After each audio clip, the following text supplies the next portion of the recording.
Auzubillahi minasyaitonirrajim. Bismillahirrahmanirrahim.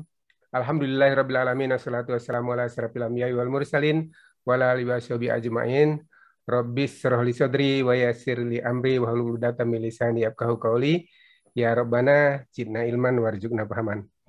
Sahabat sekalian, pada bincang bermanfaat kali ini kita akan membahas mengenai bagaimana mengenal 3G organik, dan alhamdulillah sudah hadir narasumber kita ini Bu Eni Prastiawati BLSP. Assalamualaikum Bu Eni. Waalaikumsalam Pak Nasaruddin Margolang. Saya manggilnya Pak Margolang aja. Oh, Pak Margolang ya. Baik, pada bincang kali ini kita mungkin akan berdiskusi nanti Bu selama lebih kurang 30 menit. Kemudian kalau ada kawan-kawan yang ingin bertanya, mungkin bisa menulis dulu di chat, nanti kalau ada waktu kita buka tanya jawab. Kalau misalnya nanti dalam 40 menit masih rame diskusinya, kita buka sesi kedua, enggak apa-apa Bu ya. Oh, iya, dengan ID yang sama gitu ya, supaya kita bisa. Tapi kalau misalnya tidak, kita cukupkan aja sekitar 30 sampai 40 menit. Saya kira itu topik kita malam ini, yaitu bagaimana mengenal 3G organik, dan alhamdulillah ini Bu Eni ini penggagasnya ini. Mungkin di tahap awal mungkin Bu Eni bisa cerita dulu lah, memperkenalkan diri sekaligus siapa sesungguhnya. Jadi kawan-kawan di Riau sih sebenarnya masih bertanya-tanya siapa sih Bu Eni itu sesungguhnya itu ya. Oh, iya. Silakan Bu Eni. Iya Pak, terima kasih. Ini saya perkenalkan diri dulu ya. Iya, silakan Bu. Ya, saya nama Eni Prastiawati. BL itu singkatannya Budi Lestari, Pak. Oh, Budi Lestari. Karena terlalu panjang, jadi Eni Prastiawati BLSP gitu. Iya. Kalau masalah pekerjaan, saya bekerja sebagai penyuluh pertanian di Dinas Pertanian Kabupaten Pati. Oh. Jadi ASN Pak ya saya. ASN ya. Yang ditugaskan di BPP Gabus sebagai koordinator BPP Gabus Pak. Oh, koordinator ya. Oh, iya. Sementara saya di Pati, alamat rumah saya juga sebagai sekretariat 3GO Pak. Oh iya. Perum Graha Jaya Kusuma, Blok B 90 Muktiharjo, Margorejo Pati, di depan Stadion Joyo. Iya. Gitu. Oh iya. Saya sudah menikah, punya anak 3 Pak. Oh, alhamdulillah. Ya, putri semua Pak, kebetulan. Iya. Yang besar sudah lulus dari D3 Gizi IPB. Oh, Gizi IPB ya. Sekarang sudah melanjutkan di S1-nya ya. Kemudian yang kedua di UNS, Ilmu Komunikasi. Kemudian yang terakhir masih SD, Pak. Ya. Gitu ya. Mungkin ini perkenalan dari saya. Iya. Mungkin mengenai latar belakang 3GO, Pak ya. Iya, baik. Iya, mungkin bisa Ibu. Kenapa sih muncul 3GO, seperti apa pemikirannya? Kemudian itu kan apa yang menjadi cita-citanya gitu. Silakan, Bu. 3GO itu didirikan di Pati, di Pati dulu di tahun 2015, Pak.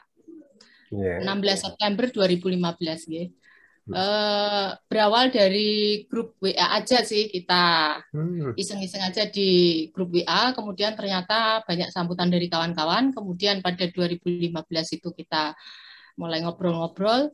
Kemudian sebenarnya kita punya keprihatinan yang sama. Jadi dari kawan-kawan ini banyak yang menjadi pemerhati dan penggiat organik terhadap penggunaan bahan-bahan kimia sintetis yang berlebihan pada budidaya, pertanian, dan olahan pangan.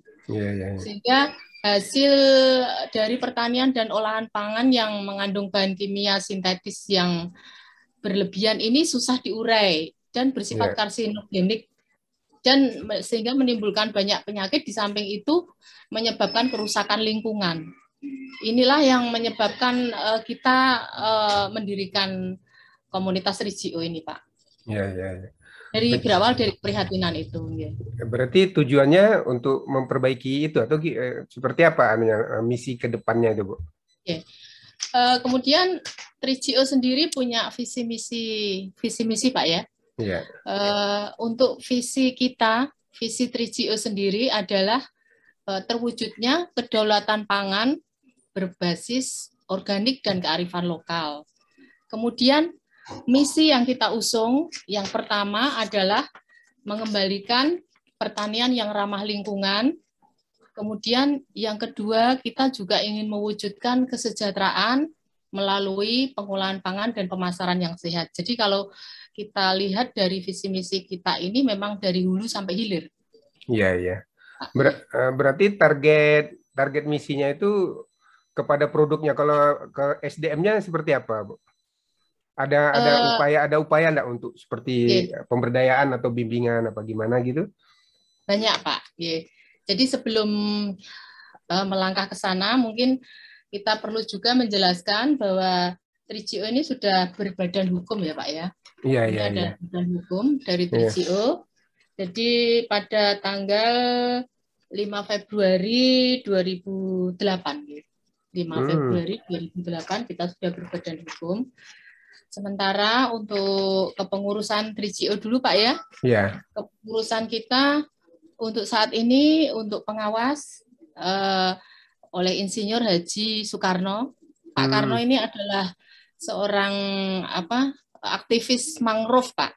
Oh, mangrove ya. Berarti daerah-daerah pantai itu berarti, Bu ya? Ya, aktivis mangrove dan beliau saat ini masih aktif sebagai anggota DPRD Pati. Oh, iya.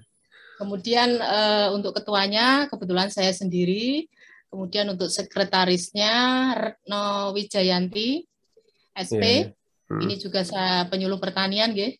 Kemudian untuk bendaharanya Mbak Sri Wartini, SP, ini seorang POPT, Pak. Tugas sama dan penyakit. Ya, di Pati.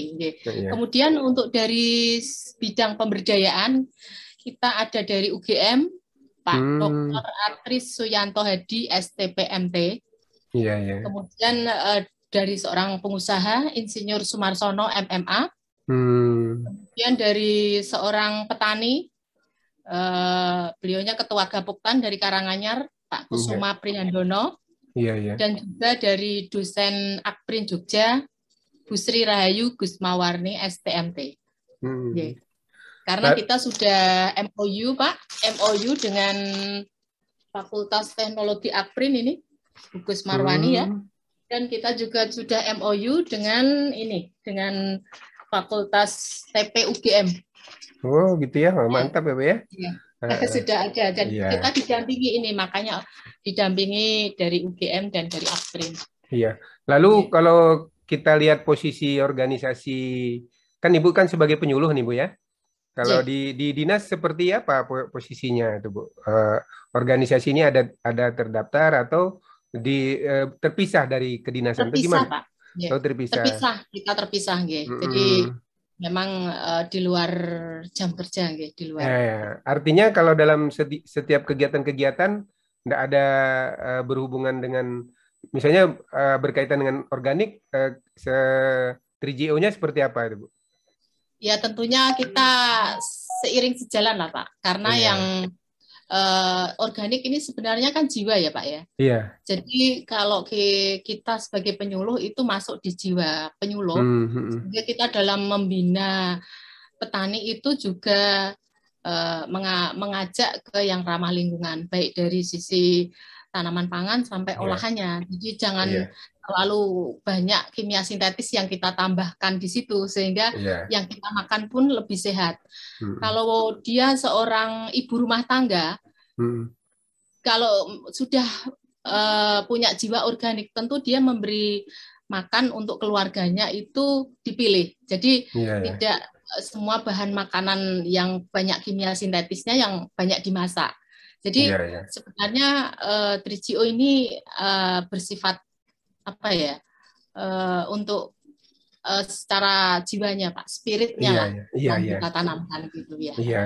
Baik, ini maaf Bu, saya lebih karena kawan-kawan banyak bertanya itu. Jadi kalau misalnya ada kegiatan-kegiatan di dinas gitu, 3GO ini ada dilibatkan, ada diundang atau gimana atau seperti apa gitu, Bu? Kalau di dinas ya kita bekerja sama aja, Pak. Jadi atas nama secara atas nama Ibu penyuluh atau 3GO-nya gitu. Ya kalau biasanya kami dalam membina petani ya tentu atas nama penyuluh di ya. jam kerja atas nama penyuluh Pak. Jam kerja kita ya atas nama penyuluh. Tapi kalau seandainya mungkin di luar jam kerja petani perlu pendampingan yang lebih, yang intens, mungkin kita bisa membantu dari sisi kawan-kawan 3GO yang lain, seperti dari Karanganyar bisa datang ke Pati untuk membantu, kemudian dari Ungaran, dari Pak Purwanto, dari Pak Teguh juga hadir. Jadi kita bekerja sama aja, kita buat enjoy aja gitu Pak. Jadi saling bekerja sama gitu Pak. Iya. Berarti artinya keterlibatan kawan-kawan itu person to person lah gitu ya, bukan berdasarkan organisasi atau apa gitu. Kecuali yang 2 tadi Bu ya. Kalau MOU itu berarti sudah organisasi itu Bu ya. Iya. Tapi kalau yang lainnya itu berarti person to person aja begitu Mbak ya. Ya, dari kalau memang terus nanti kalau di 3GO ini kan banyak sekali apa ya dari perguruan tinggi yang masuk ya Pak ya. Karena gitu. Kalau saya lihat kalau yang dimasuk di grup 1 aja ya, yang di grup 1 ini ada dari UNS itu ada Pak Supriyadi, ada Profesor Supriyadi, dosen-dosennya gitu Bu ya. Kemudian ada juga Pak Deddy Nur Samsi dari Kementan, ya. Terus juga ada Pak Ahmad Subagio dari Universitas Jember yang ahli Mokaf ini. Kami juga sudah binaan kami juga sudah Mokaf juga sudah jalan. Iya. Kemudian setiap pagi di grup juga kita selalu mendapatkan informasi tentang angkasa, dunia angkasa dari Profesor Istiqlal itu ya. Iya, saya selalu lihat itu. Ya, juga ada dari IPB ada Profesor Budi Mulyanto. Gitu. Juga dari Undip ada Profesor Tri Winarni, dari Undip. Ada Profesor Winugroho, Profesor Sigit, dan Profesor Sahid dari UGM. Itu jadi ini kita bisa saling bertukar ilmu lah di situ. Juga ada dari banyak petani, penyuluh, ibu rumah tangga, wartawan, peneliti, dosen, juga dari guru, dari segala macam kalangan yang masuk ke situ. Jadi intinya kita menyebarkan dari sisi jiwa, spirit ini biar masuk ke semua ya. Berarti mereka bergabungnya melalui grup WA atau ada forum lain gitu Bu? Kadang-kala kalau memang ada yang ingin menyampaikan informasi, kita kadang membuat semacam kayak kuliah online. Oh, melalui WA juga? Iya. Yang kita kadang kuliah online itu kita unggah dalam blog. Kita punya juga blog, blog 3GO, yaitu blognya 3G Organik. Iya. 3G Organik ya. Blogspot ya. Ya, artinya kawan-kawan dari perguruan tinggi, dari petaninya itu bergabungnya melalui grup WA itu Bu ya? Ya, grup WA. Jadi kalau kadang ada yang perlu seperti dulu Pak Purwandaru dari Universitas Purwokerto ingin menjelaskan tentang Azolla, mengenalkan Azolla. Kita membuat forum khusus tentang diskusi online tentang Azolla. Jadi kita buatkan waktu khusus untuk beliau. Oh gitu ya. Jadi artinya yang terlibat di sini banyak lah sebenarnya dan dari kalangan itu dari dan berbagai kalangan. Namun aksesnya itu perkenalannya itu langsung masuk di WA group itu Bu ya. WA group. Atau ada pertemuan rutin bulanan secara offline atau gimana? Nggak ada Bu ya? Insidental aja sih, insidental aja. Insidental maksudnya terkadang ada ketemu gitu Bu ya? Ya kadang di Pati kalau ada momen-momen seperti dulu pernah pelatihan lele sampai 100 orang lebih itu biasanya kawan-kawan dari luar daerah datang. Kemudian pelatihan workshop tentang pengolahan sampah ya, itu juga 100 orang lebih lah, 200-an itu juga dari berbagai kota juga hadir. Kemudian di Pati juga ada Balingtan ya, Balai Lingkungan Pertanian. Jadi di sana Balingtan mengadakan kegiatan itu kita juga diundang dan kawan-kawan dari berbagai daerah juga. Oh, diundangnya melalui 3GO gitu, Bu ya? Ya, lewat 3GO. Jadi Oh kita artinya ya, berarti artinya di organisasi lainnya 3GO sudah cukup dikenal lah, Bu ya. Artinya walaupun dengan WA, artinya secara formal mereka tahu bahwa kalau ada kegiatan mengundang Ibu sebagai ketua 3GO dan mengajak kawan-kawan lainnya, bisa begitu, Bu ya? Ya, bisa, Pak. Tapi kan ini situasinya sudah lagi sedang COVID ya, Pak ya.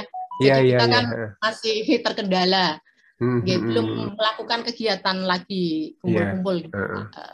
Jadi secara umum kegiatannya itu tadi kan sudah Ibu ada pertemuan online, ada pertemuan offline juga kalau ada latihan-latihan. Lalu kalau tapi kan saya dengar Ibu juga melakukan pembinaan dalam pemberdayaan. Itu formatnya seperti apa, Bu? Kalau kita misalnya ada orang sekarang ini saya ingin berorganik. Ini seperti apa konsep pembinaannya itu, Bu? Pembinaan yang sudah berjalan ya, Pak ya. Iya. Kalau yang sudah berjalan, kalau di Pati itu kita di Desa Tambah Mulyo itu kita ya bekerja sama aja lah dengan dinas ya. Iya. Mungkin kalau dari kawan-kawan komunitas itu paling ya membantu dari sisi praktek untuk dengan kawan-kawan penyuluh ya, praktek pembuatan pupuk organik dan lain sebagainya. Terus nanti dari kami juga ada Pak Purwanto ya. Iya. Dari salah satu konsultan organik, Iya. Jadi yang mengarahkan kalau yang boleh organik seperti ini, yang tidak boleh seperti ini, gitu ya. Iya. Jadi kita mendampingi semuanya bareng-bareng sama BPP-nya. Kebetulan saya di BPP-nya, kemudian dari dinas, dari itu juga welcome ya, dengan kami juga welcome. Jadi kita berjalan bareng-bareng aja gitu. Oh gitu ya, Bu ya. Jadi ya artinya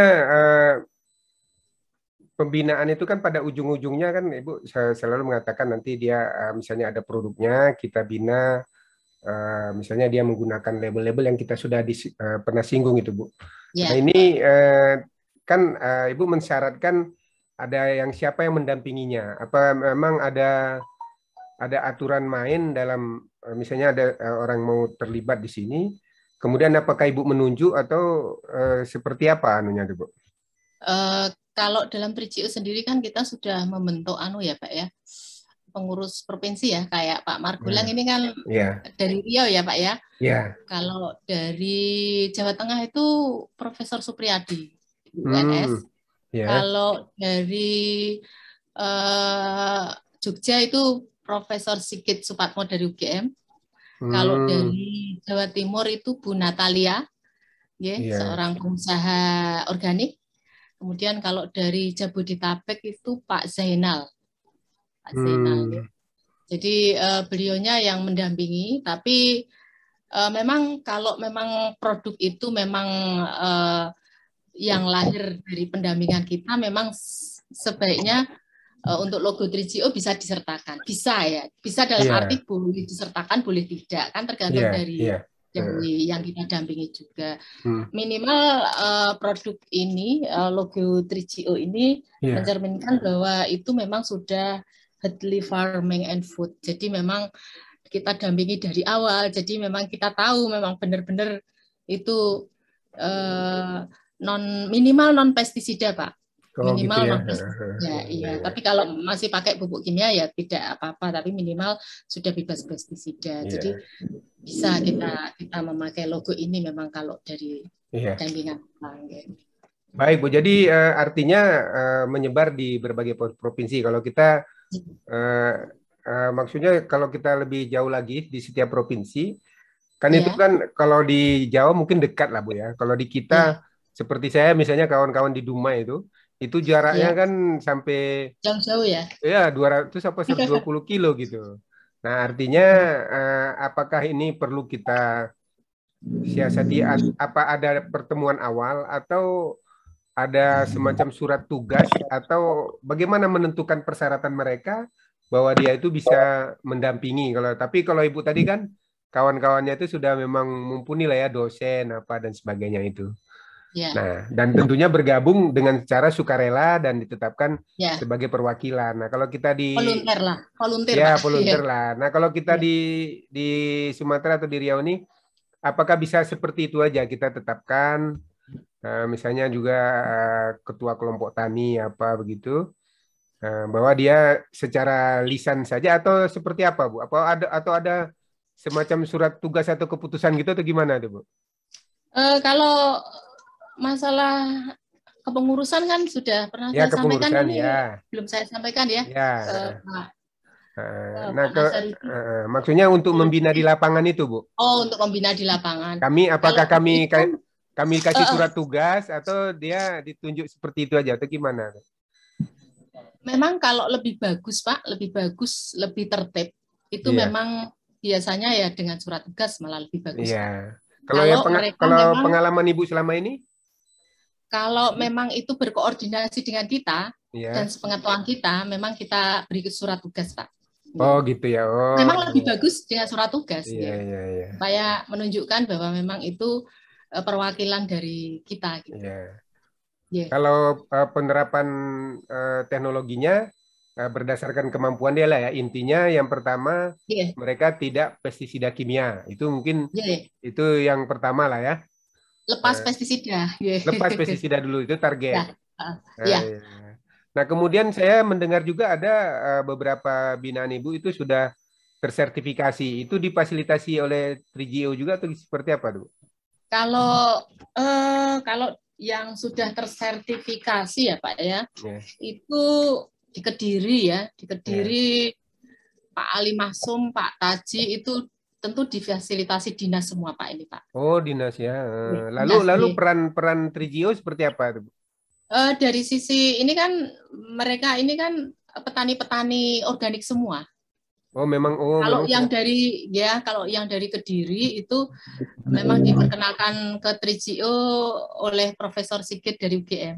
Iya, iya. Oh. Jadi yang dari Kediri ini binaan beliau yang dimasukkan ke 3GO. Intinya untuk kita ini untuk menguatkan organiknya gitu loh Pak. Karena kalau kita jalan sendiri-sendiri kadang-kala kita merasa merasa wah banyak kan kimia sintetis, kita kadang-kala dibully terus ejek gitu kan, lemah semangatnya. Tapi kalau kita sudah seperti ini kan kita lebih punya semangat yang lebih kuat gitu loh. Nah, artinya sekarang kan dia sertifikasi kan dibantu oleh dinas.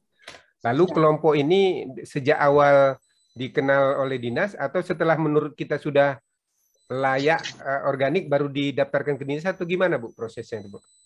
Kalau yang seperti Kediri itu sudah sertifikat dulu Pak, baru masuk ke 3GO. Oh gitu, sudah dia sertifikat. Terus kemudian yang Karanganyar, Pak Teguh, di Karanganyar, Gapoktan itu juga sudah sertifikat dulu. Baru kalau yang baru, sekarang dalam proses, dalam proses ini Banyumas, 3GO Banyumas sama Pati ini Pak dalam proses Pak. Proses dibantu oleh dinasnya juga. Ya dinas dan kita. Oh gitu, jadi kita mendorongnya lah ya. Atau kita ikut mendaftarkan ke dinasnya atau gimana, Bu? Enggak ya? Kita mendorong, Pak. Oh, gitu ya. Nah, artinya seandainya di kita nanti di Riau ada yang menurut kita sudah layak itu, apakah bisa kita mengusulkan ke dinas lewat ini atau lewat kalau Ibu ini kan enak nih, lewat 2 jalur nih. Lewat penyuluhnya aja atau lewat organisasinya. Gimana bagusnya itu, Bu? Ya kita langsung ke dinas aja, langsung ke dinas, bahwa binaan ini dan kita tentu harus bekerja sama dengan penyuluh setempat, Pak. Oh gitu ya. Ya kita nggak bisa mengabaikan dengan penyuluh setempat. Jadi harus kita penyuluh setempat, kemudian bareng-bareng ke dinas gitu. Jadi kita mendampingi lah, kita mendorong gitu loh Pak. Oh ya, jadi kuncinya secara teknis memang banyak dari akademisi Bu ya, tapi dalam actionnya tetap kawan-kawan penyuluh ya kita libatkan di sana Bu ya. Di 3GO ini nggak hanya kawan penyuluh saja, tapi juga dari petaninya sendiri. Iya. Kayak Pak Teguh dari Karanganyar ini kan seorang petani. Oh gitu ya. Oke, dari petaninya sendiri, kemudian dari Petani yang tergabung dalam kelompok gitu, Bu. penyuluhnya. Iya, Pak Teguh kebetulan ketua Gaboktan. Oh iya, iya, iya, iya. Artinya di situ, Iya. artinya komunitasnya sudah akrab dengan penyuluhnya lah ya, dengan dinas. Jadi Iya. secara otomatis. Sebab kemarin ada apa juga dari kawan-kawan itu, mereka menanyakan ke dinasnya, enggak ada, saya bilang. Karena ini kan kegiatannya sukarela lah kita anunya kan. Volunteer ya Pak ya kita ya. Volunteer adanya. Ya, sukarelawan. Ya. Lalu kalau yang dihasilkan oleh 3GO sendiri mulai dari pembinaan awal sampai kepada terbentuk sertifikasi, mungkin yang terakhir itu Bu ya, yang Karanganyar atau apa? Kalau yang sebelumnya kan mereka sudah masuk baru bergabung gitu Bu ya. Ya, jadi ini beberapa binaan dari kawan-kawan yang sudah berjalan ya Pak ya. Mungkin bisa saya sebutkan beberapa lah ya Pak ya. Ini kalau yang dari padi itu kita punya polikultur budidaya ikan dan udang, polikultur tanpa pakan. Oh, itu di wilayah kerja Ibu atau gimana? Itu bukan di wilayah kerja, ini di 3GO-nya. Enggak, artinya lingkungannya. Bukan. Oh, bukan ya. Bukan. Jadi ini di tempat padi tapi di kecamatan lain lah ya, Bu ya. Kecamatan lain. Oh iya. Jadi yang ini yang sering kita share ya, teknologi ini lebih murah, lebih tapi hasilnya lebih bagus gitu loh dan hemat cost. Kemudian gitu juga kita punya sistem tanam F3GO itu yang kesuburan tanahnya kita melihat dari jumlah jenis rumputnya yang di situ dan semuanya dengan empon-empon untuk pengendalian penyakitnya, hama penyakitnya. Iya. Dan dengan pokoknya yang ramah lingkungan ini kalau nanti kepingin tahu tentang sistem tanam F3GO bisa kita share nanti ya Pak ya. Kemudian saat ini yang lagi tren itu kita sedang empon-empon ini Pak, empon-empon COVID. Jamu itu ya Bu ya. COVID. Iya. Jamu COVID ini sudah kita sudah membantu sekitar 300 orang lebih dari berbagai hutan. Luar biasa Bu ya. Nah, ini kita sederhana saja, tapi ini insya Allah cepat untuk menurunkan asam lambung ya, karena biasanya orang yang kena COVID itu biasanya asam lambung naik kayak orang masuk angin itu Pak. Terus merasakan batuk-batuk dan lain sebagainya, dan ini semua tentunya ini yang alami semua dan ini sudah kita share berkali-kali ya, dan ini resepnya sudah kita share ke semua orang boleh untuk mengakses. Itu ada kawan-kawan malah bertanya, bisa enggak kalau ke Riau minta dikirimin katanya gitu Bu. Riau ongkirnya itu cukup mahal ya. Ini saya rasa kalau di Riau kan banyak ya. Iya itu saya bilang kan resepnya udah dibagi saya bilang gitu kan. Kayak daun mint, kayak kencur, jahe ini kan di sana ada ya. Iya ada, iya. Kemudian kapulaga, lada hitam, itu kan ada semua ya, buah pala, ya. Ya Pak, ini terbukti Pak, ini manjur untuk yang COVID dan untuk yang batuk berkepanjangan ini untuk mengeluarkan lendir. Iya. Baik, terima kasih Bu. Baik, terima kasih kita sudah berisi wajah dan hasil. Jadi hasilnya sampai saat ini memang terus berkembang lah Bu ya dari kegiatan ini. Itu yang saya sebutkan yang dari Pati Pak. Iya. Kemudian ini ada yang dari Wonosobo. Wonosobo ya. Bu itu sudah gabung Bu Siti Fatimah Nuraini. Ini dari Wonosobo nih Pak ya? Iya, beliaunya juga seorang penyuluh juga. Iya. Koordinator KJF bahkan. Jadi untuk penyebaran organiknya beliau itu kolaborasi dengan PKK Pak. Oh gitu ya. Ya untuk sayuran organik, kemudian ke padi ini sudah mulai ada pionirnya di sana. Kemudian untuk Bantul kita ada Pak Lukito di sana kemarin panen 140 hektar bawang merah yang bebas pestisida Pak. Oh, gitu ya. Ada 2 hektar yang full organik dan hasilnya itu sekitar 15 apa berapa 13 sampai 15 ton per hektar. Oh, lumayan ya, Bu ya. Iya, sangat tinggi Pak dan Dan bebas plastik juga. dan mereka merasa dapat binaan dari 3GO ya, Bu ya. Ya dari Pak Lukito itu kebetulan korwil kita di Bantul, tapi Hmm. beliaunya seorang penyuluh juga. Yang Oh, kemarin kita pertemukan dengan Pak Asep ya, Pak Asep dari yang dulu Ketua Balintan untuk mudah-mudahan dari bawang merahnya Pak Lukito ini yang dari Bantul bisa menyebar cara budidayanya ke tempat lain seperti di Sumatera dan Kalimantan. iya baik. Kita Luar biasa. pertemukan dengan peneliti, Pak. Iya, iya, iya, Pak luar Asep. biasa. Oke. Makanya Oke. kita kagum juga ini Ibu sebagai penyuluh punya jaringan sampai keluar daerah ke perguruan tinggi itu, Bu ya. Nah, ini yang Ya. menarik. Saya juga selalu cerita dengan kawan-kawan penyuluh di sini. Saya ada berafiliasi dengan satu komunitas di Pati yang Ya. dia ternyata penyuluh, saya bilang. Nah, jadi penyuluh itu jangan hanya tertutup di wilayah kerjanya saja, mungkin gitu, Bu ya. Nah, Ya. kita bisa akses dengan teknologi yang kita kembangkan. Apalagi Ya. ini bukan khusus fokusnya di organik, Bu ya. Ya. Iya. Baik, Ini ini yang menarik, Pak. Ini ya. dari Purworejo, Pak. Iya, Dari iya. Purworejo ini mengembangkan teknologi Iya, iya. ember tumpuk untuk mendapatkan pupuk organik cair dari sampah rumah tangga. Oh, gitu ya. Oke. Jadi awalnya ini mungkin saya bisa cerita sedikit tentang Iya. teknologi ember tumpuk ini. Hmm. Teknologi ini sederhana sebenarnya. Jadi kita cukup ada 2 ember gitu Pak ya yang Iya, iya. ditumpuk.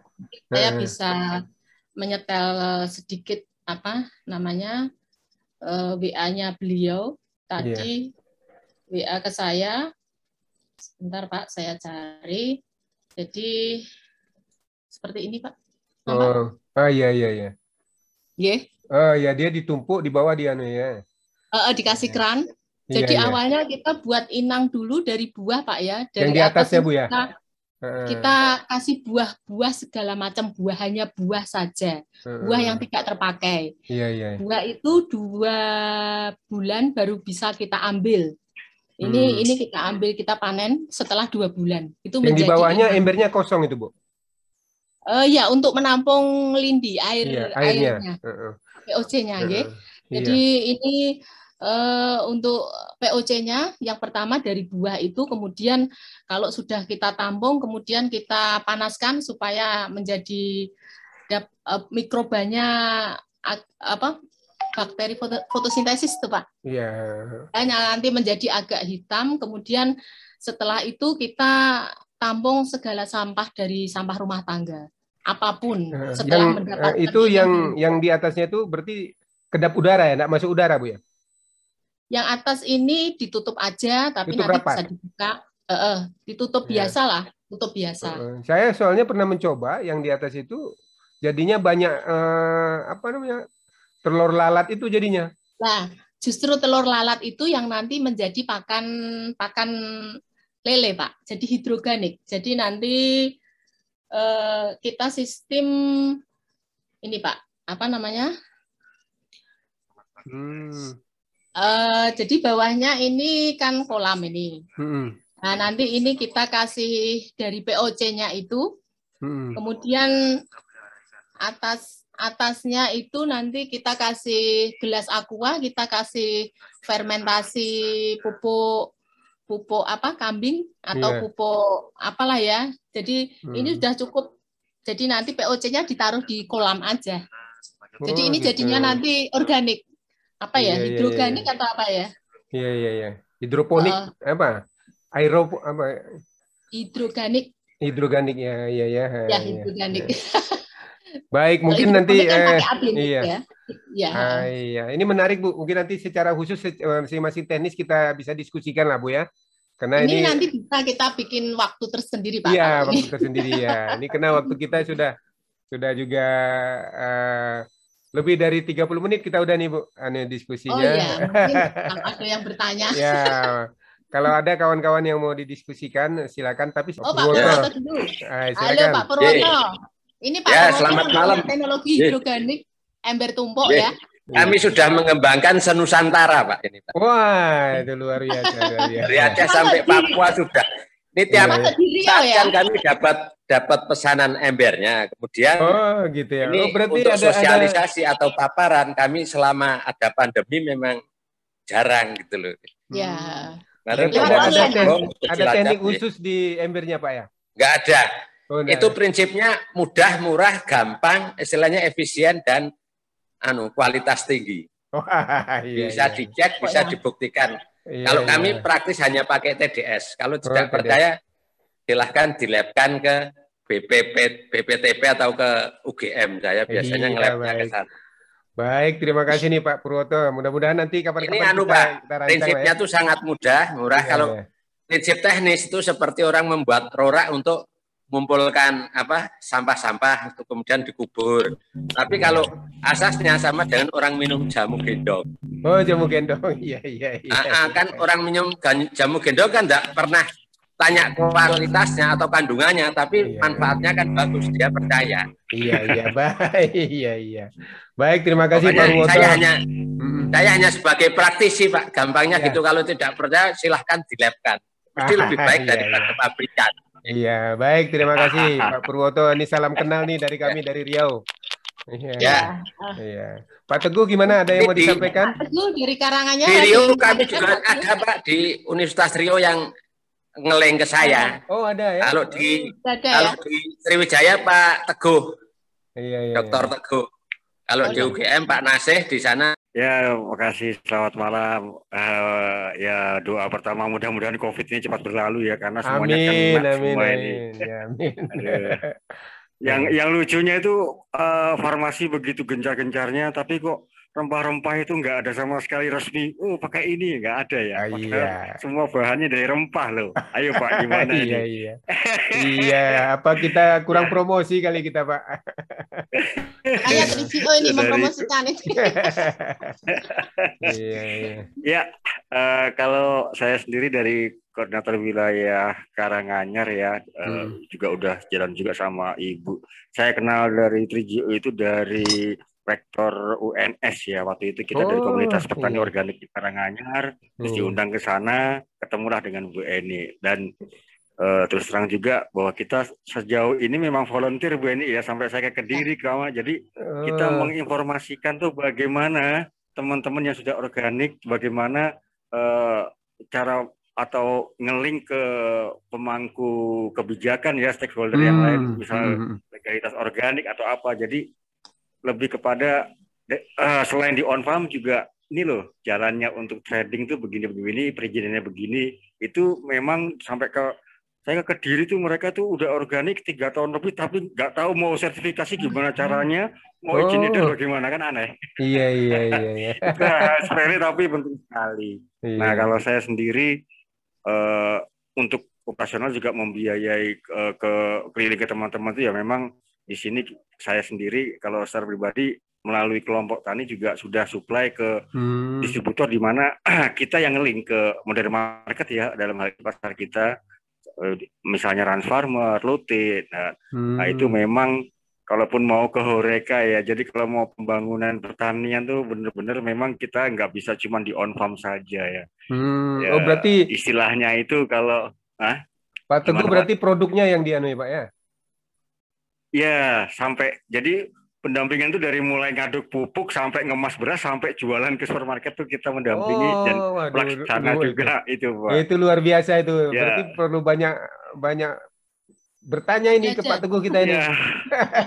Ya, banyak hal yang mesti diidi sih ya. Kalau saya sering bilang sama Bu Eni, Bu, kita nggak bisa kerja sendirian, di mana kita itu harus ini ya. Poinnya gini Pak. Kalau untuk pembangunan pertanian ya, program pemerintah siapapun lah, kesejahteraan petani, saya cuma ngukurnya itu cuma satu. Berhasilnya program itu ketika buruh tani sudah punya tanah. Itu gimana caranya? Monggo dipikirkan. Iya. Ayo Pak. Nenek moyang kita berjuang bareng-bareng loh. Iya kan? Iya. Nah, coba mungkin Bapak yang nanti sampaikanlah ke rektor, ke pemangku kebijakan. Bagaimana caranya ini buruh tani punya itu bisa tanah. punya tanah sendiri? Iya, baru namanya petani ya. Baru itu program kesejahteraan petani jalan. Iya. Itu luar biasa cuman itu. Ya, iya. Kalau cuman petani, ya pertama mandiri pupuk. Jadi dalam arti secara mentoknya berhasil. Pertanian di negara A, B, C ini berhasil. Saya ngukurnya cuma satu. Ketika seorang buruh tani sekian tahun itu bisa punya tanah sendiri dari program itu. Nah itu baru saya acung jempol. 2 lah, jangan 4 lah. Kalau yang 2 yang kaki soalnya. Nah, itu memang PR yang sangat apa ya. Jadi bukan lagi pencitraan atau apa. Saya sendiri juga baru di dunia tani itu baru sekitar mulai 2010 lah ya. 2010 jadi, ya? Gimana? Memang banyak PR-nya Pak. Memang banyak PR di mana memang SDM juga untuk manajemen di masyarakat tani pun di kelompok tani juga perlu pendampingan yang sangat-sangat. Bahkan ketika ada PKL ya ke kampus itu anak-anak yang mau wisuda lah gitu ya. Mereka di agronomi, perekonomian segala macam lah untuk pertanian. Saya tanya sebelum mereka selesai itu, ayo udah berapa bulan di sini? 3 bulan kan?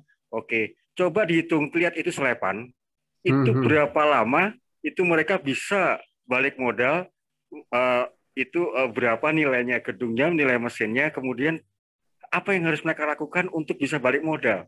Nggak tahu Pak, calon S1 loh itu. Nah ini yang perlu mungkin ya saya langsung. Tapi kalau PR-nya memang banyak ya. Jadi gimana ya? Kayak Bu Eni itu ya sia-sia sih enggak. Cuman tantangannya akan banyak. Ujung-ujungnya tuh orang tuh kesejahteraan kok Pak. Program apapun tuh ujung-ujungnya ekonominya jalan apa enggak. Betul. Itu sistem seperti apa. Nah saya sendiri pun ke Horeca kayak misalnya salah satu fast food ayam goreng terkenal ya. Saya kenal juga untuk jaringan dari ownernya. Dan itu pun kita terkendala dengan ruang produksinya, mesin produksi dan gedungnya. Mereka harus AACCP. Loh kalau itu bukan investor akhirnya ya kepegang dengan yang bukan, maaf, bukan petani. Bisnis itu kepegang sama ini. Jadi ya mau gimana lagi? Kita dibeli gabahnya doang. Ya, kalau di dunia pertanian ya, selama petani itu hanya merasakan jual gabah, sampai kiamat kubur kesejahteraan itu gak akan terangkat. Sama kayak jual jahe ya. Kalau misalnya masyarakat tani, saya nggak bilang petani ya, karena kan nggak bisa kerjakan sendiri. Ketika masyarakat tani itu bisa menjual jamu dalam kemasan dan bukan menjual kunir atau kunyit atau ini dalam bentuk utuh raw materialnya, ya itu kesejahteraan lebih cepat terangkat. Tapi bagaimana pendampingannya? Nah itu berarti aspek hilirnya berarti Pak ya? Hilir ya, sampai produksi pasca panen terus sama perdagangan ditangani bersama-sama yang mana bukan berpihak. Kalau berpihak pada petani aja dong, investornya nggak makmur nantinya. Nah, tapi bareng-bareng bagaimana diawasi kerja bersama. PR-nya banyak lah. Kalau organik ya kita tahap yang ininya memang bagaimana kita nggak semakin memperparah merusak bumi itu aja sih. Berarti Pak Teguh produknya organik semua yang dipasarkan ya? Iya. Mungkin saya sendiri juga. Produknya Pak, produknya bisa ditampilkan Pak Teguh? Saya di rumah Bu. Nggak pernah bawa. Kalau nggak ini coba ada di Stepan. Nanti gambarnya ada. Iya. Di-share aja nanti ke Pak ini. Mungkin nanti pas di YouTube-nya kan bisa ditampilkan. Iya. Mungkin selain nanti itu juga saya pengalaman. Gimana? Punyanya Pak Teguh ini. Oh, punya Pak Teguh ya. Atau nanti suatu saat kita rancang kita ngobrol khusus dengan Pak Teguh ya, sama Pak Purwoto. Ya, bisa dengan Pak Teguh sama Pak Suwoto, Pak Purwoto. Pak Purwoto ini dari mana tadi? Yang dari Purworejo tadi loh Pak. Oh, Purworejo ya. Jamu. Saya bertemu dengan buyer dari komunitas Jerman dan Belanda dan sekitarnya. Kalau Anda mau bersaing rempah-rempah non-organik, Anda kalah sama India. Nama Indonesia nggak dikenal di sana. Yang dikenal ada India. Nah, saya kan melalui gula semut yang organik ya, yang sudah ekspor ke sana juga, ke Australia, ke Amerika, ke Eropa, itu sekitar 100 ton sebulan untuk yang teman, tapi memang di swasta bekas orang Bank Dunia, makanya dia tahu seluk-beluknya. Dan itu memang ketika Anda mau main rempah, harus ada label organik. Jadi saya jualnya bisa lebih enak. Dan sekarang kan bisa ngambil ke Indonesia langsung ke Eropa, nggak melalui India lagi. Karena kalau cuman raw material ya masih bagi raw material gitu, cuman kencur apa non organik, ya orang taunya India kok. Oh gitu Indonesia ya? nggak dikenal, Pak. Iya bener. Iya. Jadi Ya, Indonesia nanti spice itu banyak ke ininya depan lah. Pak, cita-cita kita ya itu nanti ya. Iya, iya. Kalau Ya, Pak memang Purwoto sendiri ada produk anunya selain pupuk tadi, Pak? Pak Purwoto ada Halo, produk ada produk organiknya ada juga, Pak? ada pupuk Oh, pupuk ya. Kalau hasil Bisa. pupuk pertanian, sama berasnya. oh Oh, beras. beras organik. Tapi gini, Pak, kalau namanya beras organik itu tidak ada, tapi kita perlakukan secara organik. Karena tidak mungkin kita bisa melakukan organik tanpa di ruangan istilahnya yang steril. Oh, gitu. Karena kan ada pencemaran air, ada pencemaran udara. Baik, terima kasih. Ini ada Bu Rifda nih ya. Mungkin ada yang mau disampaikan, Bu Rifda? Iya Pak, makasih. Assalamualaikum warahmatullahi wabarakatuh.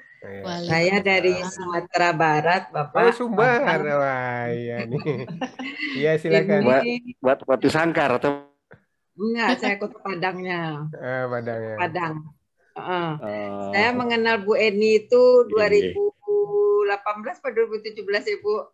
Oh iya. Saya ada pelatihan di Pati dari Balingtan, di Balingtan. Oh, Balingtan. Oh ya. Iya. Waktu itu ngomong-ngomong sama Bu Eni, terus saya dimasukkan ke grup. Iya. Saya sebetulnya penyuluh di BPTP, Pak. Oh, di BPTP di Padang. Kajian. Di Padang. Jadi sudah ada binaan juga sana, Bu? Binaan-binaan yang hubungannya dengan pekerjaan baru, Pak. Iya. Belum seperti Bu Eni yang sudah saya sebetulnya tertarik juga dengan 3GO ini, 3GO ini. Mau belajar sama Bu Eni bagaimana cara membentuknya, kenapa bisa seperti besar seperti ini. Gitu. Iya. Tapi Bu Rifda di Sumbar itu lembaga sertifikasinya kan ada di situ yang milik pemerintah malah katanya. Ada. Tentu jadi, akan lebih mudah mungkin. Iya, petani-petani di Sumbar kalau mau sertifikasi itu gratis, Bapak. Oh, itu kan nggak lebih bayar. Dari Rio bisa enggak gratis tuh ya? Oh, enggak, kalau dari Rio bayar. Iya. Kalau dari Rio diajukan apa ke dinas? Iya, tapi dia tetap harga pasaran, Bu, mahal ya jadinya. Iya, kalau ke dinas kan difasilitasi jadi gratis petaninya. Ya, artinya dari dinasnya tentu mereka harus alokasikan dana kan. Iya. Terima kasih Bu Rida, Bu Eni, mungkin ada sebagai penutup kita ada yang mau disampaikan? Ya, kita berharap memang cita-cita kita untuk mewujudkan kedaulatan pangan berbasis organik dan kearifan lokal tidak mudah. Tapi dengan adanya seperti COVID, perubahan iklim dan lain sebagainya, kita optimis bahwa itu bisa tercapai karena negara kita ini berada di daerah yang sangat strategis, daerah Katulistiwa, di mana hanya 2 musim aja ya, nggak sampai 4 musim, dan itu nanti pada akhirnya memang mungkin kita bisa menjadi gudang pangan dunia. Saya berpikirnya malah seperti itu, gudang pangan dunia, gitu. Jadi mudah-mudahan visi misi kita ini nanti bisa tercapai secara pelan tapi pastilah. Begitu Pak Martina. Baik, terima kasih Bu Eni, nih kita sudah berbincang lama. Juga terima kasih Pak Purwoto, Pak Teguh dan Bu Rifda yang sudah berpartisipasi. Terima kasih Pak Nasruddin. Perbincangan kita ini bermanfaat bagi kita semua. Saya berharap suatu saat kita bisa bertemu lagi dengan diskusi yang lain lah ya.